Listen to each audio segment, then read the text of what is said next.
Hello people, a very warm welcome to concise classes. तो student, आज के session में हम केवीएस पीआरटी म्यूज़िक के बारे में डिस्कस करेंगे कि क्या इसका एग्ज़ाम पैटर्न है, क्या इसका एलिजिबिलिटी क्राइटेरिया है, what is the salary and syllabus. So जो सब कुछ रेलिवेंट है with respect to KVS PRT music हम आज इस वीडियो में डिस्कस करेंगे। तो इस वीडियो को बच्चों एंड तक देखना, विदाउट स्किप करे देखना, because half knowledge is dangerous, right. तो जो आपके जो भी डाउट हैं with respect to KVS PRT music वो आज इस वीडियो में ख़त्म हो जाएंगे, प्रोवाइडेड कंडीशन ये है कि आप इस वीडियो को एंड तक देखें। वीडियो स्टार्ट करने से पहले बच्चों मैं आपको क्लास का एक स्केड्यूल देना चाह रही हूँ कि जो ऑनलाइन जो आपकी क्लासेस चल रही हैं उसका स्केड्यूल ये है। बेसिकली आपको ये कंटेंट प्रोवाइड हो रहा है फ्रॉम कंसाइज क्लासेस। देखो, concise classes English oriented channel है और इंग्लिश सारे एग्जाम्स के लिए नेसेसरी है, इम्पॉर्टेंट है, चाहे वो आपका एसएससी हो, बैंकिंग हो या फिर टीचिंग एग्जाम्स हो। ठीक है, एट प्रेजेंट जो हम इंग्लिश लेके चल रहे हैं वो हम सारी टीचिंग एग्जाम्स के हिसाब से लेके चल रहे हैं, चाहे वो केवीएस हो, DSSB हो, टीजीटी पीजीटी हो, बिकॉज बच्चों इंग्लिश यहाँ पर भी मेजर पोर्शन है और हम आपको इंग्लिश इस तरह से पढ़ा रहे हैं कि जो आपकी समझ है फ्रॉम बेसिक टू एडवांस जाएगी। तभी हमने आपका सेंटेंस कंप्लीट करा, सब्जेक्ट प्रेडिकेट हमने आपको बताया, हम आपको फ्रेज क्लॉज भी बता चुके हैं, एट प्रेजेंट हम अपना नाउन कर रहे हैं जो हम जेंडर तक कर चुके हैं। ठीक है, तो आपके लिए इंग्लिश कोर्स बहुत इंपॉर्टेंट हो जाता है, तो आप इसको रेगुलर बेसिस पे देखिए। अपार्ट फ्रॉम दैट बच्चों आपको इंग्लिश पेडागोजी फॉर सीटेट उसके नोट्स भी प्रोवाइड हो रहे हैं, इंपॉर्टेंट क्वेश्चंस भी आपको दिए जा रहे हैं जो कई बार रिपीट हो चुके हैं।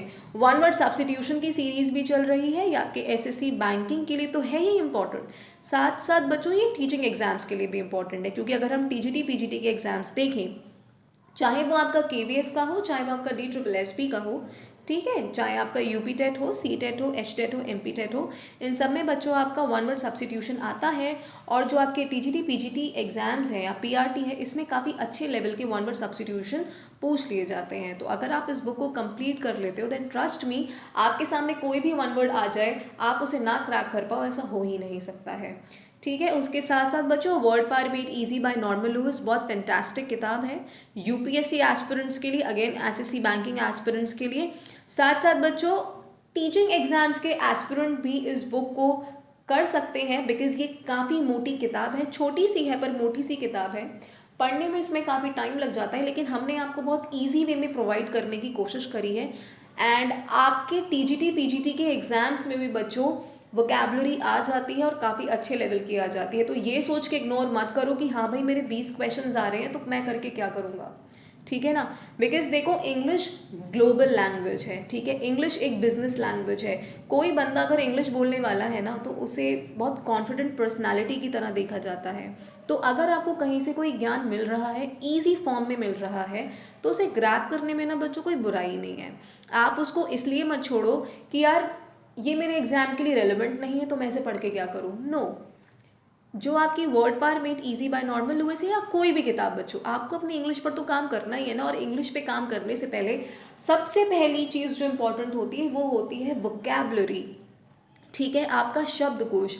और उसके बाद आती है आपकी ग्रामर, क्योंकि जब आपकी वोकैबुलरी स्ट्रांग होगी तभी आप इंग्लिश के सेंटेंसेस को हिंदी में कोट कर पाओगे, वरना नहीं कर पाओगे।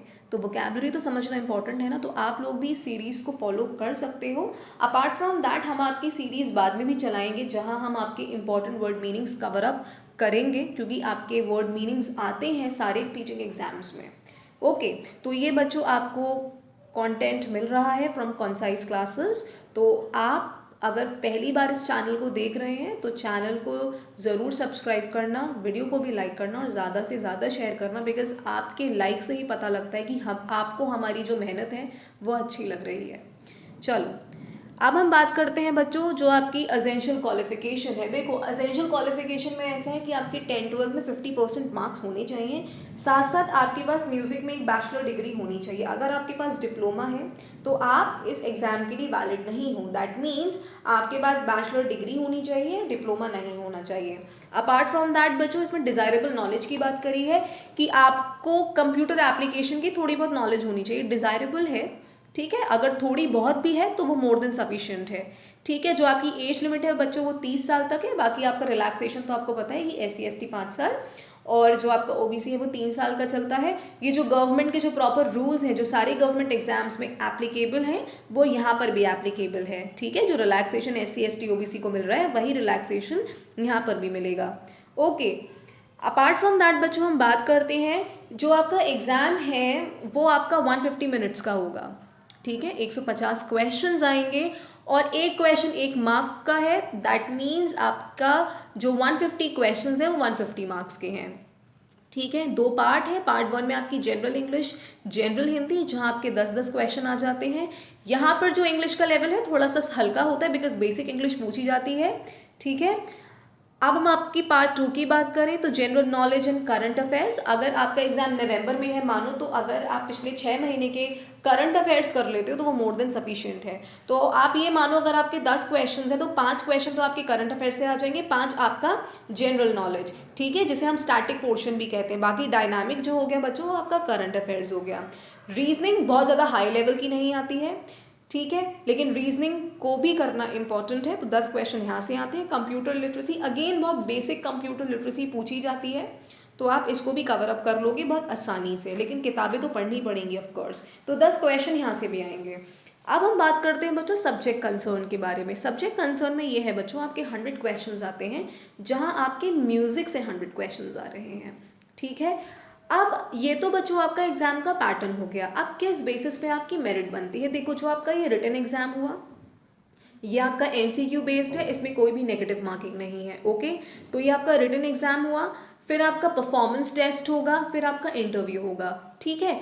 तो रिटन टेस्ट का 60% लिया जाएगा, आपके इंटरव्यू का 15% और आपके परफॉर्मेंस का 25%। On the basis of that आपकी एक मेरिट बनेगी। अगर आपका मेरिट में नंबर आ जाता है तो आप अपनी ये जॉब ग्रैब कर सकते हो।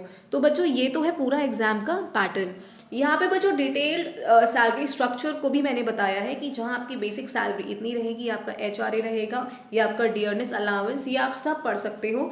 जो सबसे ज़्यादा इंपॉर्टेंट है वो ये है कि सारे डिडक्शन के बाद जो आपका NPS है सब कुछ होने के बाद जो इन हैंड सैलरी आपके हाथ में रहेगी वो 44,769 अराउंड 45,000 रहेगी, ठीक है। अगर हम एस्टिमेट करें तो अराउंड 45,000 सैलरी आपके हाथ में आएगी। काफ़ी अच्छी जॉब है, तो आप इस एग्ज़ाम की अच्छे से बच्चों प्रिपरेशन ज़रूर करो। अगर हम सिलेबस की बात करें तो इससे पहले मैंने KVS PRT की वीडियो बनाई है जहां मैंने आपको बुक लिस्ट बताई है, आप उसको जाकर ज़रूर देखना। इंग्लिश के लिए तो बच्चों को कहीं जाने की ज़रूरत नहीं है, कोई KD कैंपस की प्लेन2 पैरामाउंट या फिर one word substitution idiom phrases के लिए कहीं जाने की ज़रूरत नहीं है। दैट इज़ माई रिस्पॉन्सिबिलिटी, वो मैं आपको कराऊंगी, ठीक है। जो बाकी सारे सब्जेक्ट्स हैं उनके लिए मैंने आपको प्रॉपर बुक लिस्ट बताई है, आप वहाँ से जाके देख सकते हैं, ठीक है। म्यूज़िक के सिलेबस बच्चों आपका KVS की साइट पर मौजूद है, आप KVS की साइट पर जाके म्यूज़िक का सिलेबस वहाँ से देख सकते हैं। दैट इज़ वाई वो मैंने इसमें इंक्लूड नहीं करा है। So that's all in today's session people. Hope आपके सारे डाउट क्लियर हो गए होंगे। अगर क्लियर हो गए हैं तो वीडियो को ज़रूर लाइक करना, चैनल को भी सब्सक्राइब करना और ज़्यादा से ज़्यादा वीडियोस को शेयर करो। चैनल 2 साल बाद कंटिन्यू कर रहा है, अभी नया है, ठीक है। आपकी ही मदद से ये ग्रो कर पाएगा। साथ में बच्चों आप PDF के लिए टेलीग्राम चैनल पे भी फॉलो कर सकते हैं। नाम वहाँ पे इसका इंग्लिश क्लासेस है, लेकिन जो लोगो है, जो प्रोफाइल है वो कंसाइज क्लासेस की ही लगी हुई है। तो अगर आप नॉर्मल इंग्लिश क्लासेस भी टाइप करोगे तो आपको वो चैनल मिल जाएगा, आप आराम से वहाँ पर उसे फॉलो कर सकते हो, ठीक है। तो आप टेलीग्राम पर भी फॉलो करो, अपने आसपास के लोगों को भी बताओ, बहुत सारे लोगों को बताओ कि वो आके इस चैनल को देखें और कंटेंट को पसंद करें, लाइक करें। Thank you so much.